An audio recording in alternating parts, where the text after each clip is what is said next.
Hello Internet, I'm the Disney Brain, finally delivering what is probably the most requested video I'll ever make. Power Rangers Dino Thunder is a very special season in several respects. The first thing to mention is that it truly is a legacy season in many ways. But I don't say that to downplay the unique ideas and angles it brings. I say that because it features ideas created from the lore of Power Rangers as a whole, what with the return of Dino-based powers, the return of Tommy himself, just to name a few. Where Megaforce was a season built on ham-fisted fan service, Dino Thunder was a season built on understanding the past, respecting the past, utilizing it, but not being overly defined by it, as we'll discuss. So, with all that said, let's jump right in and first discuss the two-part opener, Day of the Dino, the episode title being the first of many throwback references. In this opener, we're immediately treated to the return of Ranger icon Tommy Oliver, back in the main cast for the first time since the Turbo Power transfer.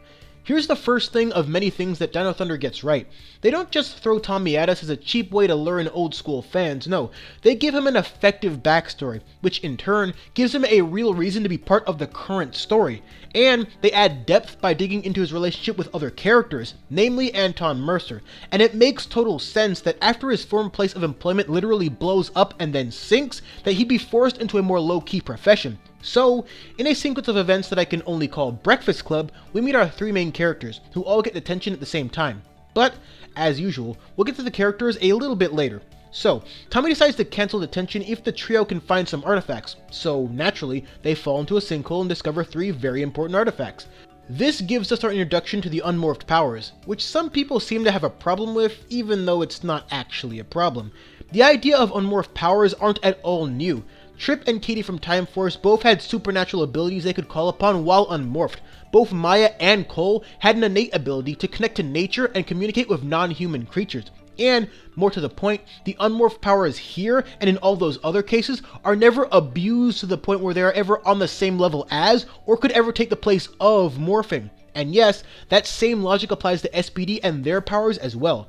And beyond that, there is really not too much to say about the unmorphed powers in general. If anything, it's actually confusing that they aren't used more often, given how many problems they could have solved. But moving on. So, the episode ends with Kira not wanting to take part in this freaky new world, but soon getting kidnapped. Then, part 2 begins with Tommy and the guys trying to find the captured Kira. Tommy explains that when his old colleague Anton Mercer vanished, that's when Mesagog appeared, setting up a fairly obvious reveal for later. But it's more important because it does well to set up Mesagog in relation to Tommy as the primary incident that brought him to Reefside. He's not just some random evil warlord or some space pirate out for domination, he matters narratively. And the fact of the matter is, Tommy is in part responsible for Mesagog's creation as well as the Tyrannodrones, to say nothing of Veltrax's reveal later. Even though this season doesn't operate with a ton of moral ambiguity on the side of Tommy, which is kind of a missed chance as far as I'm concerned, the villain side of things is made far more interesting knowing that the face of the franchise helped create the threats this time. A similar narrative would go on to work even better when RPM handled it years later. So, the trio of kids are now given new morphers and are asked to tame dinosaurs, which goes well. And instead of your standard fare kaiju battle, we get the Megazord literally drilling a hole through a spaceship. I usually never have anything to say about the Zords because most of them don't really add much to the story, but that's a proper introduction. And so, the two-part pilot ends with Tommy entrusting the powers to a brand new team of heroes. He says, "When you work together, nobody can beat you." A statement that carries a great deal of weight, since the guy saying it has been through countless battles, both figuratively and literally. And that is one of the many reasons that the now Dr. Oliver works so well as a Ranger mentor in addition to a Ranger himself in Dino Thunder. Episode 3, Wave Goodbye, marks an important next step for Connor as a character as well as introducing us to Haley and Trent. In that episode, Connor recognizes the importance of being a Ranger and realizes that other priorities have to take a back seat for this hero stuff to bear fruit. A Team Unites tried to do this with Mike in Samurai, but it doesn't work there because they made it the first episode that premiered for some dumb reason. Tackling priorities makes sense as an early character hurdle, but not as early as the first episode. But with this being episode 3, it works a lot better because we have an initial understanding of all the main characters now. So, Connor resigns for a bit because of course he would. He's a teenager, and he probably thinks soccer and girls are the only thing that matters, but then he realizes why this matters. Connor doesn't start off or even end as the best character in the world, but he does grow, change, learn as time marches forward. Dino Thunder has an interesting opening structure defining its first 5 episodes, including having one of the most engaging clip shows ever created. This is important, not just as a Tommy narrated history lesson, but as a way for the current team to literally learn the legacy of power. In Time Force, understanding the characters, including Rancic early on, gave context to their development and the season, because that's the point of it all. Dino Thunder, as I mentioned, is a season built on not just embracing the past, but understanding it, all while making your own definitive mark on the franchise, which then leads into Back in Black, which sees Tommy return as the 4th Ranger on the team. I've talked before about how some of the best seasons operate patiently, slowly building their teams person by person, and Dino Thunder is a good example of that. We knew Tommy was going to suit up again the second episode 1 aired, but they still gave space for the trio of teens to be properly introduced first. Additionally, Trent first appears in episode 3, but it then takes several more episodes before the excellent 3-parter White Thunder begins. And calling it a 3-parter is actually somewhat misleading, because his arc doesn't just stop with the extraction of his evil side. Several seasons also get this right, see again RPM, but this season has a certain self-aware charm to it that makes it work better than most, even going so far as to call Tommy too old for this. Now, whether you agree with Elsa or not, the fact that the show was comfortable enough with itself to make a point about bringing it up is exactly my point. The initial 5 episodes of Dino Thunder make 2 things exceptionally clear.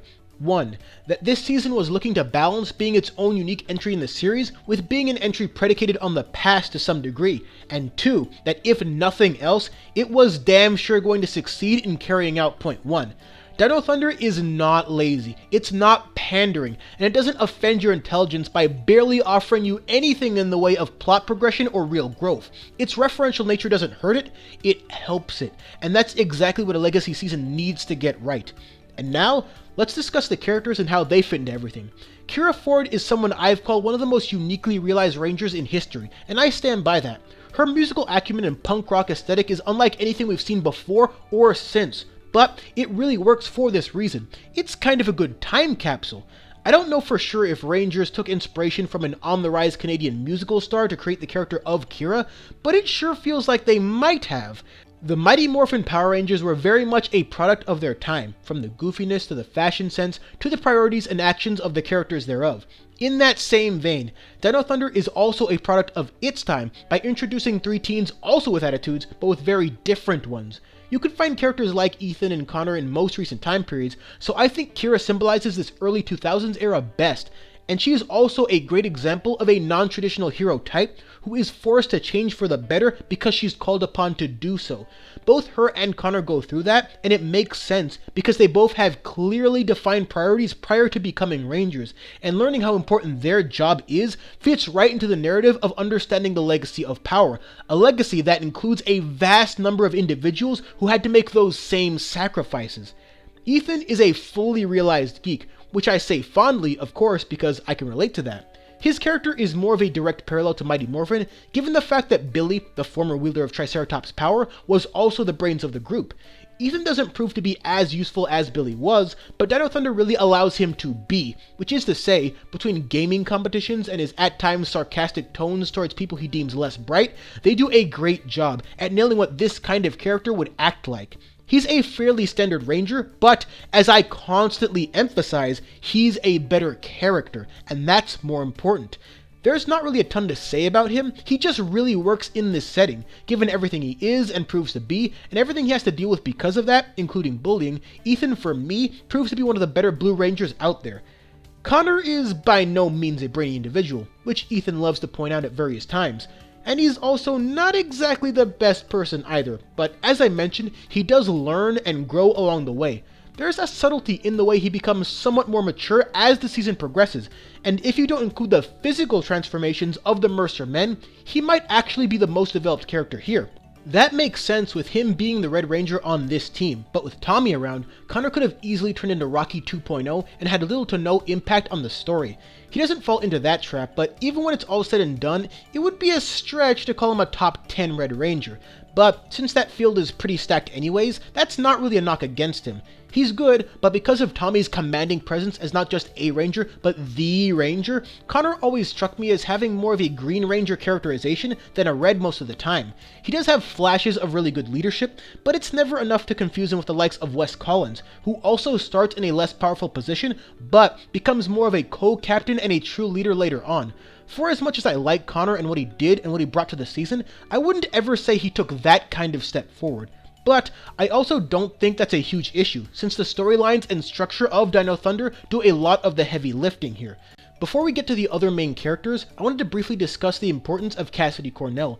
I wouldn't call her an exceptional supporting character, but her, and Devin to a lesser degree, are given just enough focus to matter. Her whole thing is becoming a reporter, and to the show's credit, they actually give her the chance to do just that. It's not just a side gimmick either, it's her actual career aspiration and it matters to her. But not as much as potentially ruining the lives of her friends, a sense of integrity she develops through the course of the show. If she's just annoying to you, I wouldn't disagree, but she also has a ton of positive traits, including a fearless approach to journalism seen as early as episode 2, an invaluable trait in that particular field. Cassidy Cornell is many things, but she's not lazy, neither in personality nor as a character created for this show, something I can't really say about the most recent season of Rangers and their human side characters.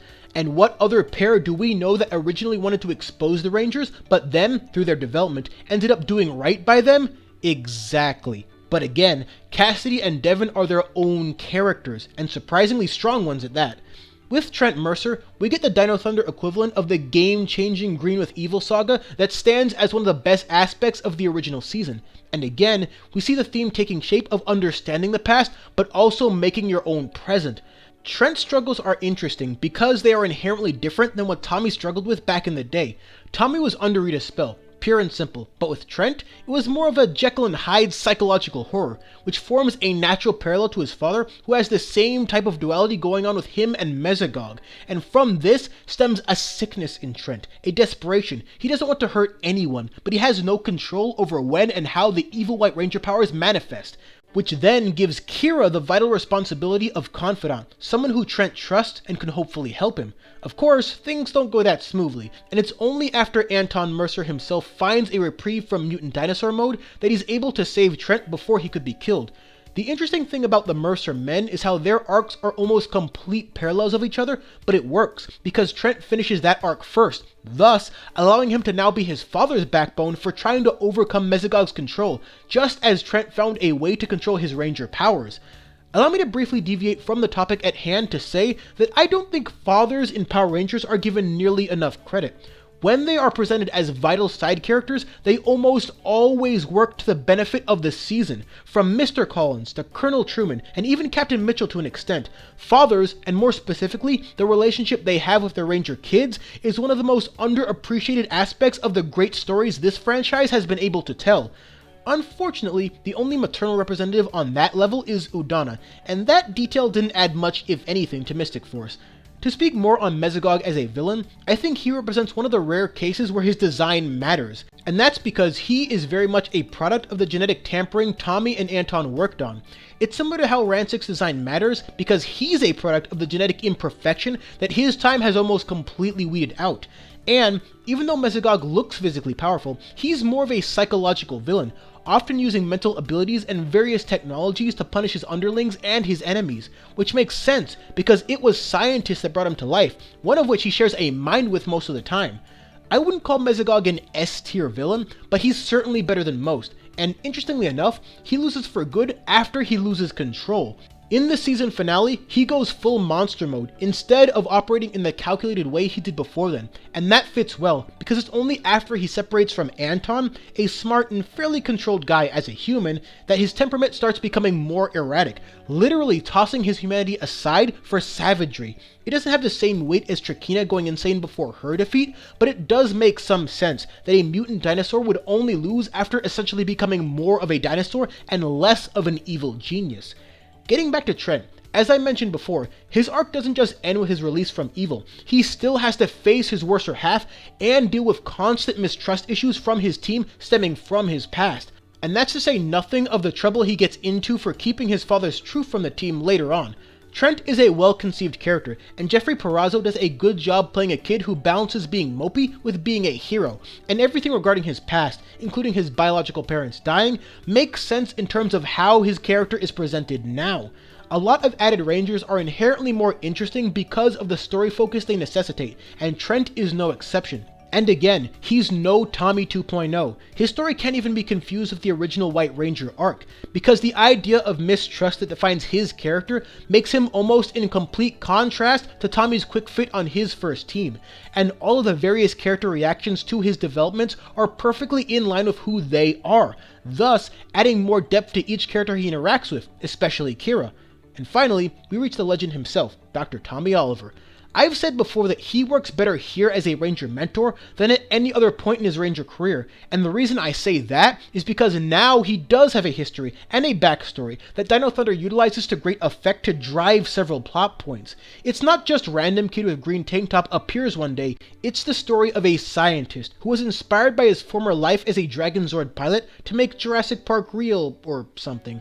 And just like in JP, nothing goes as planned, and there's your central dilemma. And a nice detail about that is the fact that even if you came in knowing nothing about Tommy's legacy, it doesn't preclude you from understanding it. Because for one thing, the Legacy of Power episode has you covered in terms of Ranger history, and nothing about his character now is overly dependent on knowing his past. He comes with a wealth of experience and a sure-minded confidence in both his words and his team that comes naturally. It's a seamless progression from where he left off, and it's easy to believe that given his chosen path, this really is the mature and grown-up Tommy. Although the whole battling his former lives in a coma event doesn't make much sense, but I'll get back to that. You may have noticed that in the case of the Dino Thunder characters, I didn't discuss the themes as much as I would have with other analysis videos. Dino Thunder is fairly unique amongst upper tier seasons because the narrative and the structure creates the themes more so than the characters do. The characters are at least solid and at most great across the board, but that has a lot more to do with how they're presented, which is also similar to the original season. To bring up an example, Jungle Fury needed both Daishi and Casey to properly function, given what they were aiming for thematically. Without their arcs, the season is very different and probably not as good. Conversely, if you were to replace Connor with, let's say, Mac minus his reveal, nothing changes thematically, and that's the case for every character except the Mercer men and Tommy himself, whose inclusion is the biggest reason this Legacy season works so well. But I think in this case, that disconnect might be a good thing, because Dino Thunder gave the main trio plenty of space to be themselves, while also allowing the Mercer men to connect to the also present theme of duality, which naturally connects back to Tommy, whose former evil ways help him understand Trent a lot better. Now let's get back to the mischance I mentioned before concerning Tommy's place in all of this. It seemed like the show was very quick to absolve Tommy of much, if any, blame for the way things are now. His work helped create Mesagog and his foot soldiers, but the season never did enough with that angle. Tommy did make it very clear that he never wanted his work to be used this way, but even still, he's certainly not blameless in all of this. And it would have made for a much more compelling personal journey for Tommy to have that definitive what have I done moment, especially since it's his creations that are this season's Putty Patrol, so you'd think that would affect him more, especially given his past experiences with fighting for the wrong side. And now here he is, trying to make scientific breakthroughs to help the world with the unintentional consequence of possibly dooming it again. That's what the coma battle should have been, an internal struggle of guilt. Tommy's past form should be blaming him for the current threat, while Tommy overcomes that by reaffirming his dedication to all things good.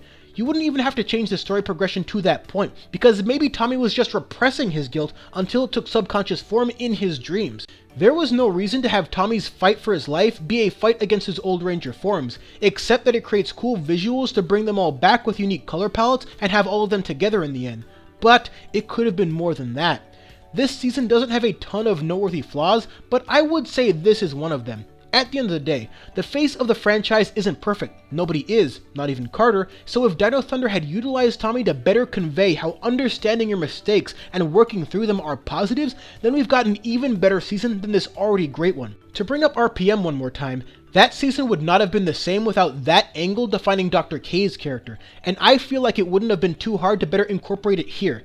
To touch on the finale for a bit, It was really good and really well executed. I wouldn't call it as thematically powerful as some other better ones, but it just did everything right. And as I mentioned, there was thought put into how Mesagog as a character would eventually get beaten, given who he is and what he later becomes. And I don't know if anyone else felt this way, but the closing minutes of Dino Thunder always made me really sad. It's that same kind of why did this show have to end already sadness that happens every time I watch the closing minutes of Avatar, and Kira performing to cap things off was just a perfect touch.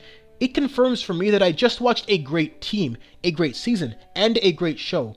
It's one of those things I can't properly analyze because it's more derived from personal feelings, but I think that's fine. After all, I don't make these videos for the sake of cold analytical points. I do it because I love the show I'm discussing.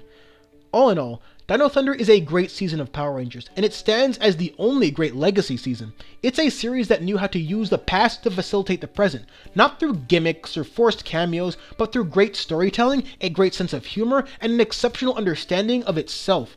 It even went so far as to capture the team watching an episode of Abba Ranger, the Sentai they were based on. The moral of that story being an obvious different can still be good, and while that episode was very much filler, it's one of the few filler episodes of any Ranger season that actually builds on the central theme, because this Ranger team doesn't just understand where they came from, they understand where Rangers as a concept came from, and they learn to respect that, same as they learn about the past Ranger teams.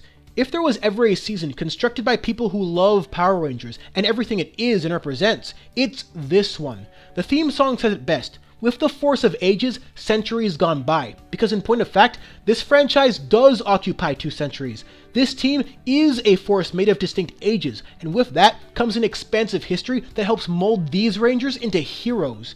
It was mostly subtle references, clever self-aware jokes, and tempered fan service done right, and I'll take that over super mega pandering any day of the week. And that was Dino Thunder, a thematic analysis. For my next Ranger video, we'll be breaking down the top 10 best villains of the franchise. Then, later, we'll discuss Operation Overdrive, and maybe I'll throw a Ninja Steel video in there somewhere since it is back on the air now. And, as always, let me know what season you want to see a video like this for. But until then, thanks for watching.